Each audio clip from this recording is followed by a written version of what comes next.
Welcome to Talking Tuesday. I am your host, Fancy Quant, and today we're going to talk about the quant model problem here. So let's just dive in here. I'm going to define quant at the beginning here so no one gets confused.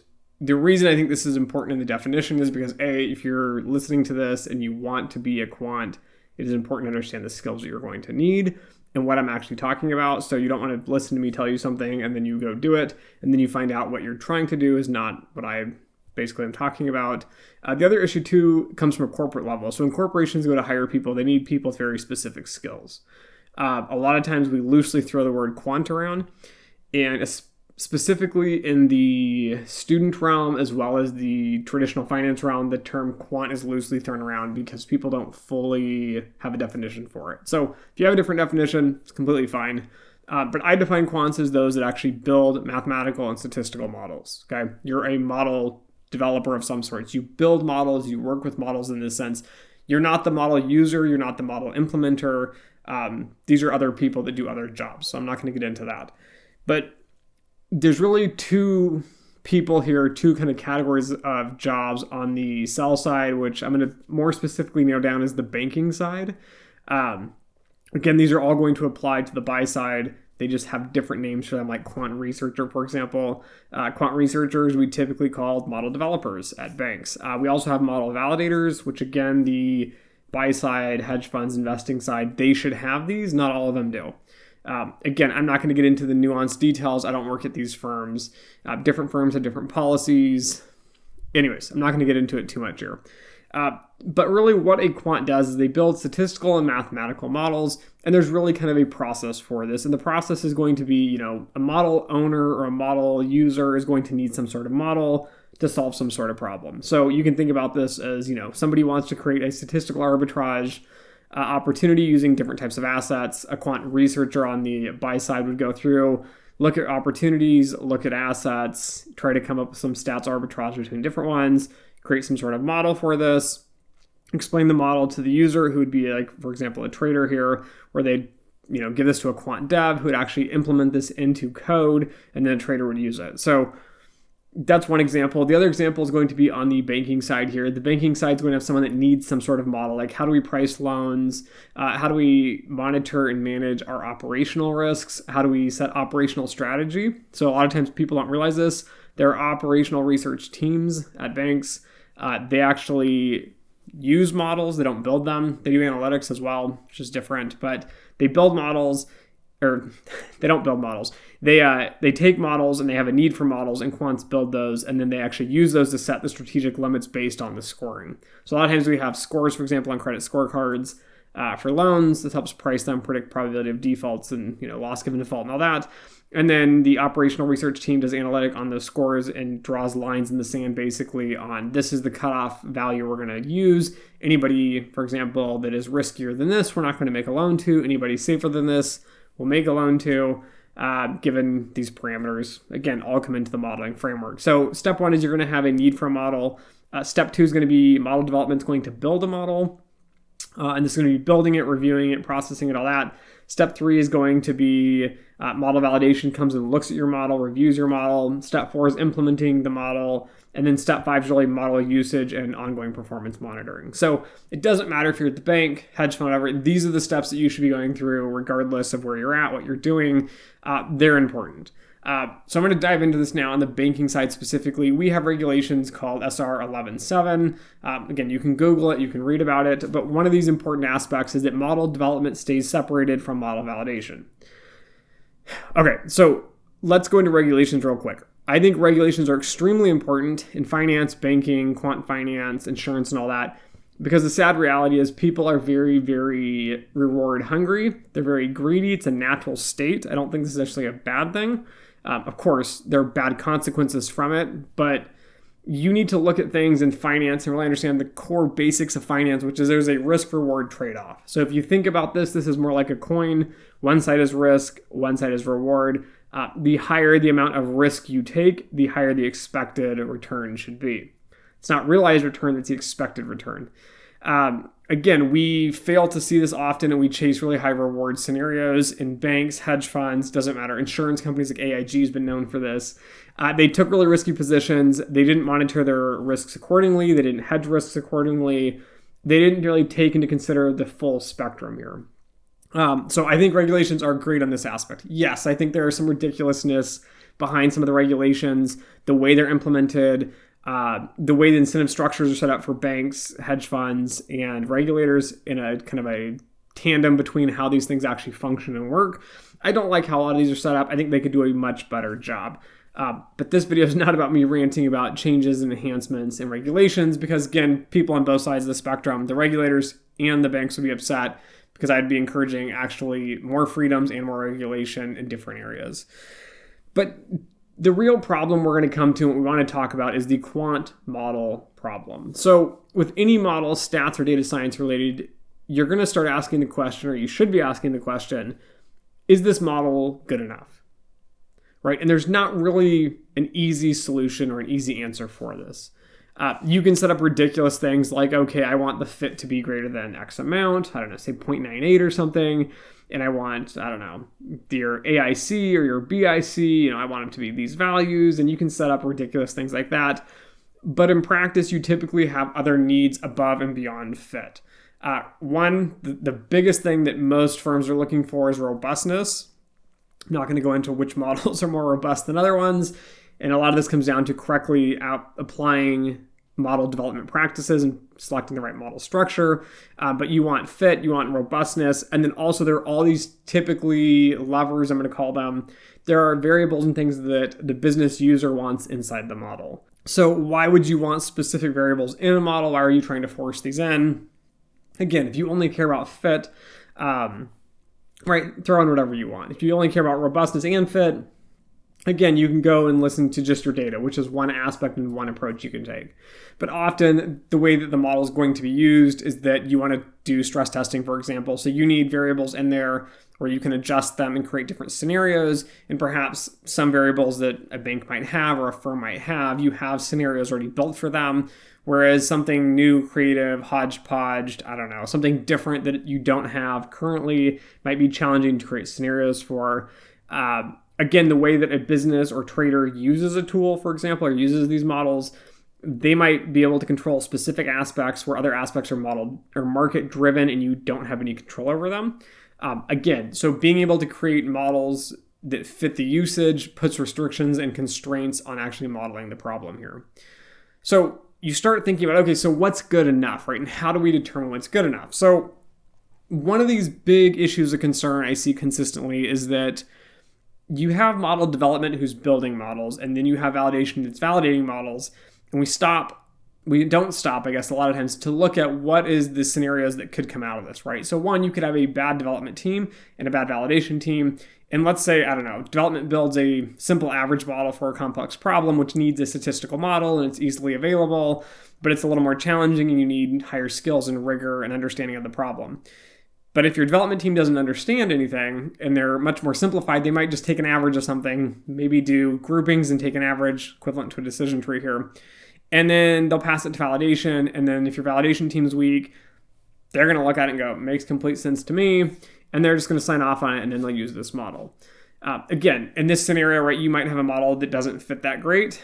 It's not very robust. Or you might have a model that fits amazing, that's not very robust. Or you might have a model that doesn't meet business needs and expectations.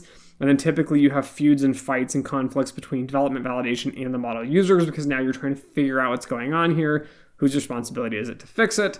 And so this is the scenario where you have bad development, bad validation.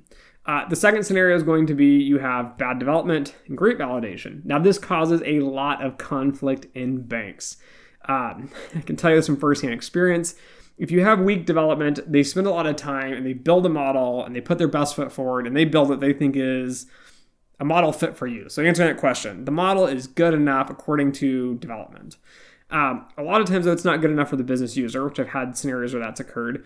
And then if validation comes and nitpicks it apart and says this model is terrible, it is non-fit for use, we're going to reject it and we're going to fail it. Now this starts creating contentions between development and validation. Again, I'm not going to talk about the business users because they might be involved in this too and you have a three-way battle going on. This gets even more complex. But now the issue is that development, I get both sides. So I've worked on development, I've worked on validation.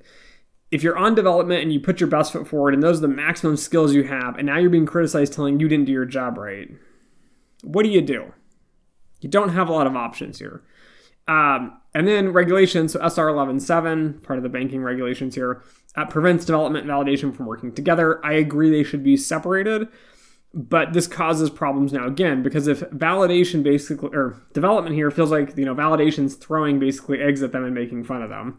Development feels like they can't fix the problem, or they don't know how to fix the problem, or they think their model is good enough and they're going to fight you to the death because of it. And half of this comes from the ego factor. So quants have egos, people have egos, everybody struggles with this at some point in their life and different jobs. But your ego can tie into this. And now you have even egos from validation playing into this. They're not wrong. They're not backing down. They're not going to pass your model. You can't use it. Now development's upset. They can't figure out what to do. And so now you have this issue where life just sucks, okay? And validation has to step back sometimes and realize, okay, you're basically nitpicking the problem and saying there are issues. I have no issues against this. So not surprising as I'm a validator. But at the same time, you have to think about the business usage, and you have to think about what's feasible for development. And I know this is cringeworthy of quants everywhere, especially if you consider yourself a hardcore quant and you spend a lot of hours studying, working on models and everything. But sometimes you have to accept the model sucks and we're going to use it.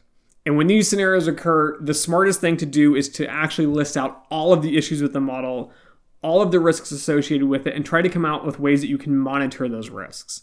So one key example here I work with a lot, most of you aren't going to be surprised, but it's stationarity. So you have time series models that are non-stationary. I am extremely against using these sorts of models, but there are some sets of data that just can't be made stationary, and you have to have a model to monitor it. If that's the case, you need to come up with some sort of ongoing performance monitoring where you're using it, you're monitoring the model, and you understand what's wrong with the model. Again, then you can see when it's deteriorating, you can take action, you can redevelop, or you can refit your model quickly and hopefully come up with some sort of solution so you're not in a bad situation here. The other thing is you kick it back and you force development to fix it, but the issue is a lot of time development doesn't know what to do to fix it, and validation's technically not supposed to tell them and build the model. But one thing I like to see, so again, you might think this violates SR 11.7, depending if you're a regulator or a bank, depending who you are. But I think a lot of times it's validation's responsibility to say, hey, there's a problem. This is why it's a problem. And these are potential solutions. Validation should not, though, take one step further in saying, this is the best solution, this is the only solution, and this is the solution you must do. That violates the separation between development and validation. Again, if you have weak development teams, this is where the struggle really comes, because if validation says, hey, this model sucks and you can't use it and this is why, but they don't mention any potential solutions, then this creates an issue where development's stuck. They can't actually do anything because they're not qualified to do this, and validation's upset.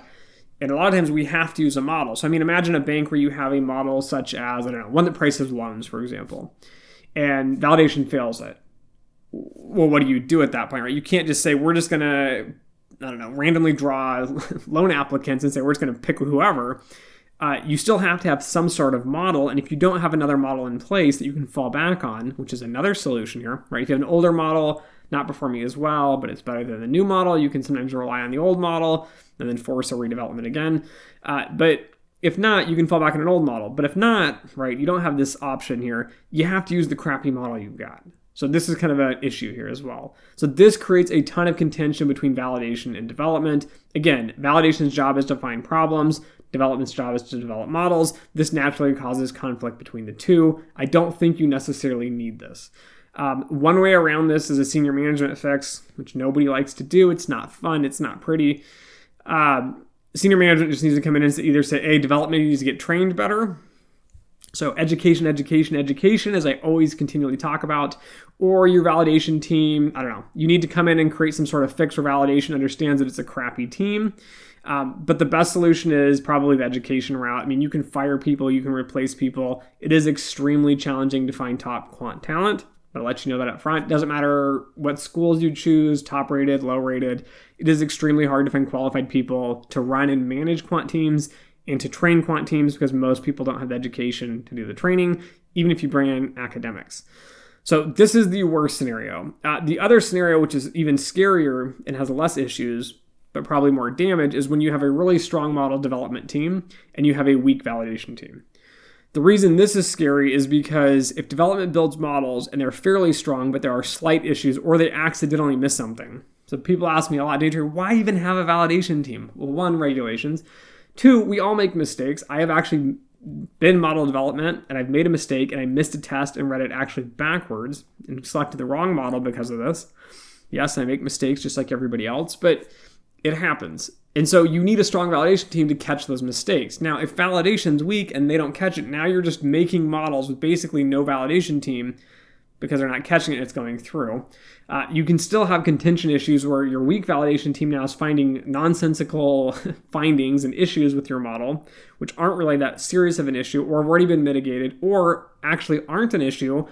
But again, validation doesn't know what they're doing. So then you end up in a similar situation as the first one where now we either have models sliding by that shouldn't have slid by and mistakes that were not caught.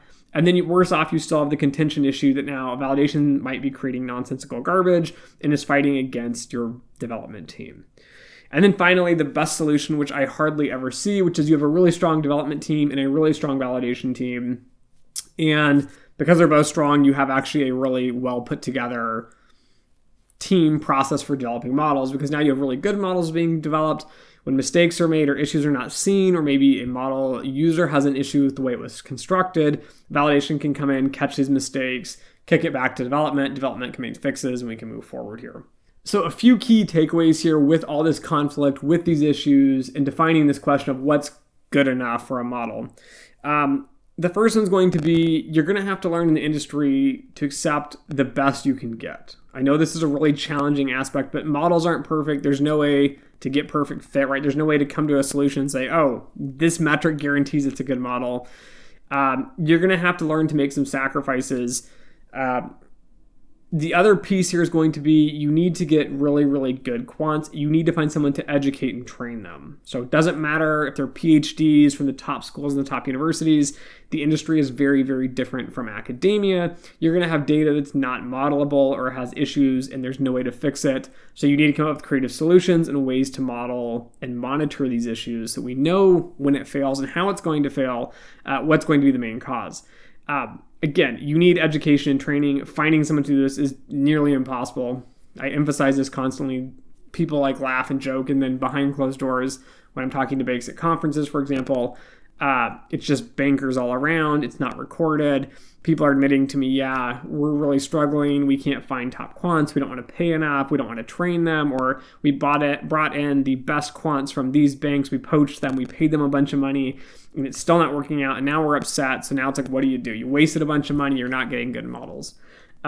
Training is a big aspect of this. Trying to incorporate in research inside of these teams is extremely important. One, this stimulates your quants, and two, it comes up with unique solutions to solve problems as you're moving down the road. No, I am not a massive fan of dumping tons of money into education programs just for the sake of educating and then creating all kinds of research projects which aren't relevant to your bank. You need to train, educate, and research along the lines of the issues you're currently having so you can come up with really, really good solutions. So that's going to be a crucial piece here. And then finally, the biggest takeaway of everything here is that models are not perfect. And when you have weaknesses and limitations inside of models, things that don't work, things you can't solve, you need to explicitly list them in your documentation and make it known to everybody that is going to use this. Now, I know this is extremely challenging for model developers to do because it seems like I'm not a good model developer. I didn't actually do my job. I couldn't find a good model. Okay. Data in the industry is hard. There's not always a perfect solution. There's not always a statistical solution. But again, where's the trade-off and how do you know that? How do you know your development team's not garbage? How do you know you have the right people? Again, guys, that's the tough question. I don't know how we're going to answer that. But again, training education is a big piece here. But developers aren't going to want to explicitly list their issues and limitations. Basically, I couldn't fix these problems. We need to specify that. But those are extremely important to list because then everybody using the model, validating the model, anyone who comes in contact with that model understands what its limits are and how it should be used and what side of framework, right, that we should be using it. Also, you should have performance monitoring in place to address these issues. Right? We know that, I don't know, this variable is very unstable inside of a model. We monitor that variable by some sort of metric, for example, like, I don't know, KS or something, and you look at the deviations with that. It's one potential solution here. But looking at these, understanding these, and explicitly listing these is the crucial aspect here to having a really safe, well-designed and put together model development and validation team here for Quants. So anyways, those are kind of my 2 cents on this. I just wanted to talk a lot about this because I don't think a lot of practitioners want to talk about it explicitly because it makes you seem like a weak team or a weak company. Students don't realize it.